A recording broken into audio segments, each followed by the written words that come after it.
Femme de caractère, entreprenante et fonceuse, elle est à la tête du département de Tengrela depuis 2011. Depuis sa prise de fonction, elle a entrepris plusieurs actions en faveur de sa région dans les domaines de la santé, de l'éducation, de l'autonomisation des femmes. Considérée comme leader de la région de la Bagoué, Honorable Traoré Mariam a ouvert ses portes à l'équipe de la lucarne du député. À cœur ouvert, elle se prononce sur l'actualité politique ivoirienne.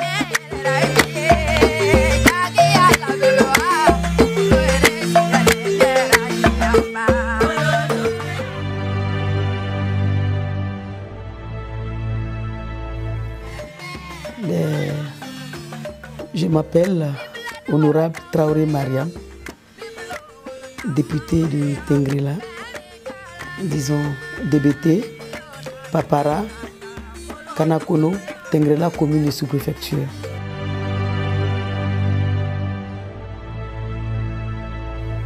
Tengrela, c'est un département qui est situé au nord de la Côte d'Ivoire, 800 km, 850 km environ au nord d'Abidjan.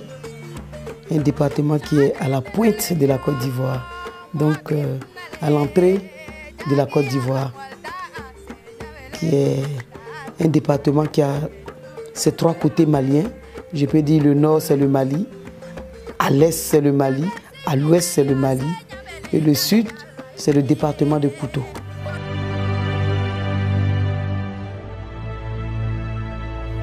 D'abord, pour que je sois dans la politique, ça date de, si je ne m'abuse, depuis 1984. Depuis 1984, ma mère d'abord était UFPDCI. Mon père était, en son temps, j'allais dire, parmi les financiers du PDCI RDA, dans la commune de Koumassi. Donc, avant d'être député de Tengrela déjà, j'étais d'abord témoin et j'étais encore aussi parmi les gens qui ont encouragé la création de notre grand parti qui est le RDR. Donc le RDR a été créé devant moi et nous étions parmi les personnes qui devaient aller installer les comités de base des sections du RDR dans toute la Côte d'Ivoire. Nous devons expliquer parce qu'il fallait aussi donner des explications sur la création du nouveau parti, la création du parti qui venait de très loin. Nous étions d'abord membres du PDCI RDA avant d'aller nous retrouver au RDR et c'était vraiment une lutte qui a abouti jusqu'en 2010 avec l'élection du président Ouattara.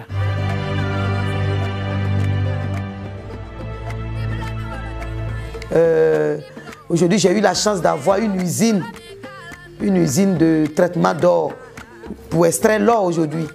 L'usine de Sissingué, Sissingué, c'est un gros village de mon département. Nous avons une usine ici que l'État a bien voulu mettre en place aujourd'hui, qui emploie même des jeunes de la commune, des villages.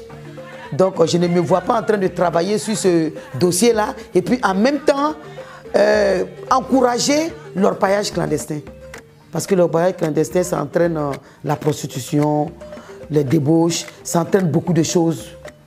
Des bandits, des voyous, c'est un monde que je ne supporte pas. Donc je ne peux pas encourager. J'encourage le gouvernement à installer des entreprises, des sociétés pour que mes frères là puissent travailler. Parce que le chômage, il est réel quand même au nord de la Côte d'Ivoire. Surtout nous qui sommes tout à fait à l'extrême nord de la Côte d'Ivoire. Donc on ne peut pas encourager l'orpaillage clandestin.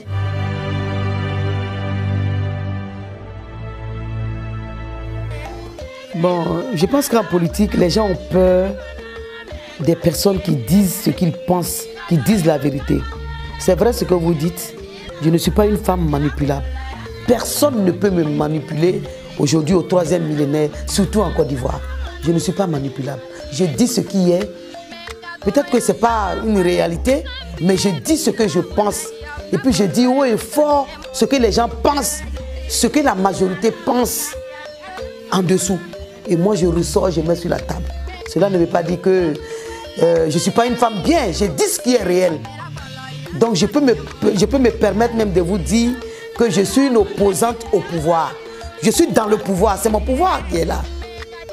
Je ne suis pas contre mon pouvoir, mais je suis une opposante à ceux qui ne veulent pas vraiment dire la vérité aux décideurs. Donc, pour dire que je suis une femme de caractère, j'accepte. Parce que rien ne peut changer ce caractère-là. Je ne suis pas manipulable. On ne peut pas me façonner. Je dis ce que je pense, à qui veut l'entendre. Et puis, je n'ai pas de problème avec. Je me sens à l'aise. Donc, en Côte d'Ivoire, dire ce qu'on pense, dire la vérité, veut dire qu'on est indiscipliné. Bon, si on peut dire que je suis indiscipliné, j'accepte. Mais je serai toujours là pour dire ce qui est réel, pour dire la vérité. Heureusement pour moi, le président de la République me fait confiance. Heureusement pour moi, le Premier ministre Amadou Gon me fait confiance.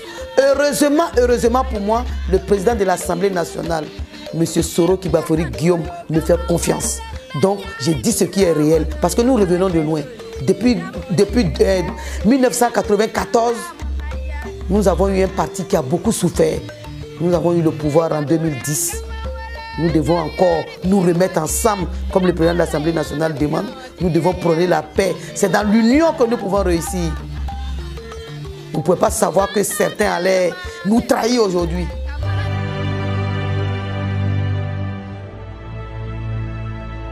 Ben, je profite de votre passage pour demander à tous nos frères. Je peux même me permettre de dire ici que je demande à tous ceux qui se disent pro ceci, pro cela. Moi, je suis pro tout le monde. Nous sommes ensemble. C'est dans la réconciliation, c'est dans la concertation que nous pouvons réussir. Moi, je ne pense pas que la Côte d'Ivoire va encore retomber, replonger encore dans la crise que nous avions connue. Vous comprenez?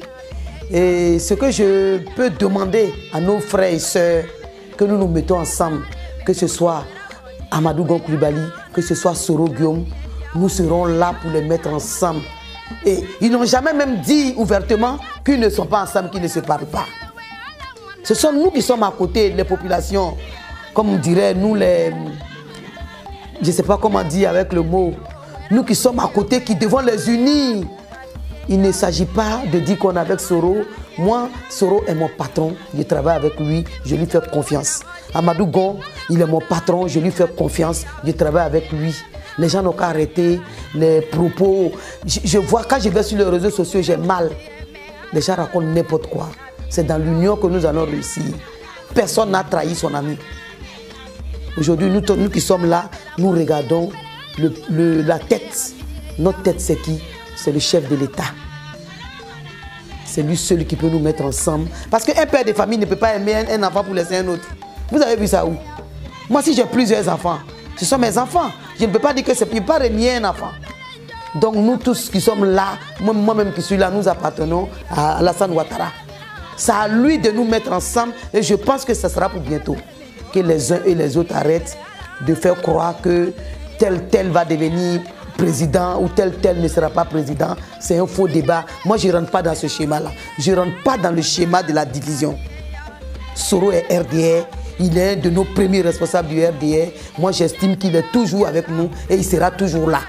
Personne ne pourra... Soro, c'est un grand politicien. Il a dirigé ce pays-là, il sait ce qu'il y a dedans. Il n'est même pas prêt à retomber dans les crises que nous avons connues. Et cette crise qu'il a pu gérer, il nous a aidé à mettre la Côte d'Ivoire sur les rails. Aujourd'hui, je peux me permettre de dire que grâce à Soro, je marche, je fais ce que je veux, je traverse la Côte d'Ivoire sans m'inquiéter. Donc je ne vois pas ceux qui sont en train de tourner pour dire Soro ceci, Soro cela, qu'ils arrêtent.